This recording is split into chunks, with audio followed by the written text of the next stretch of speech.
आपन माई जरा गर्भ से हम निकाल बनी इस संसार आयल बा वो माई का गर्भ से। वो माई के बारे में वो गीत सुनी ना, माई से बढ़ के केहू दुलार नहीं दे सकत, सत्कार नहीं कर सकत, कहार नहीं बन सकत, दीवार नहीं बन सकत। एक गीतिया पर तनी गहराई से सोचे बस सुने।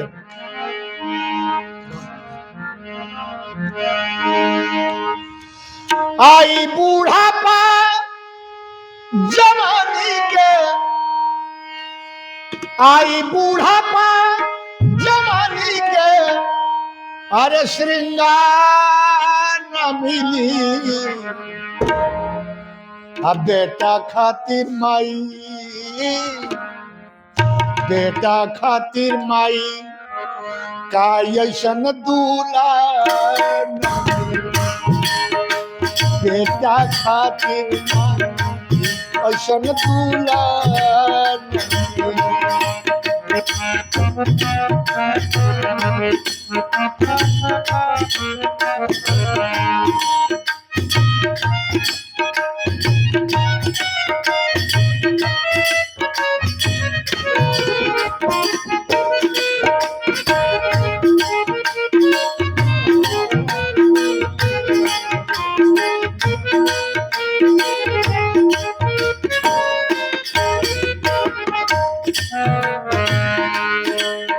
ये कोरा में खेलावल, ये कान्हे पर सुतावल, ये कोखी से जनवावल, ये आपन खून पियावल।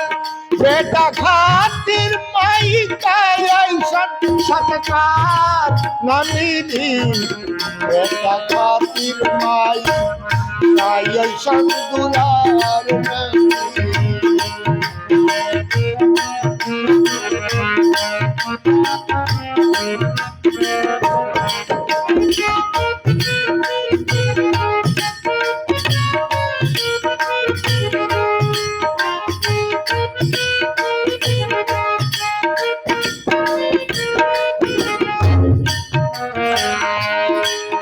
जब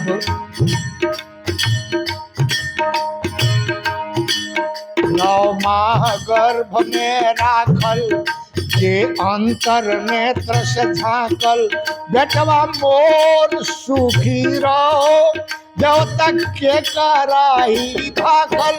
बेटा खातिर माई ऐसन केहू गुहार न मिली, बेटा खातिर माई का ऐसन दुलार न मिली।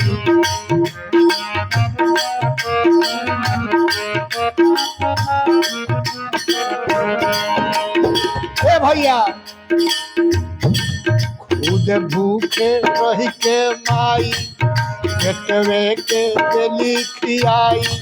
बेटा बेटा जब लोर बहावे, माई जाली को भिलाई। बेटा जब लोर बहावे, माई जाली को भिलाई।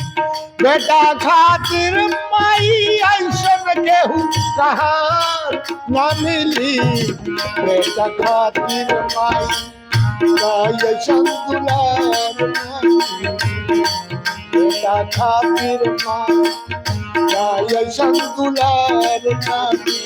ए भैया हाय देखी, आंचल से पुत्र के ढाके, जाड़ में, पाला में, गर्मी में, आंचल से पुत्र के ढाके, अपने जाड़े से कांपे। बेटा के गुदरा ओढ़ाई, अपने घुरवे के तापे। बेटा के गुदरा ओढ़ाई, अपने घुरवे के तापे। बेटा खातिर माई ऐसन केहू दीवार न मिली, बेटा खातिर माई काय चंदुलार ना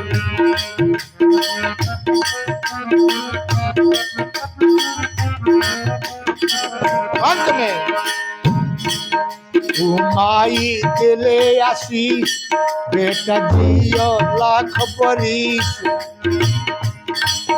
दुनिया में नाम फैलावो माँ बाप के नाम बढ़ावो बेटा खातिर माई ऐसन केहू गीतकार न मिली बेटा खातिर माई ऐसन दुलार न मिली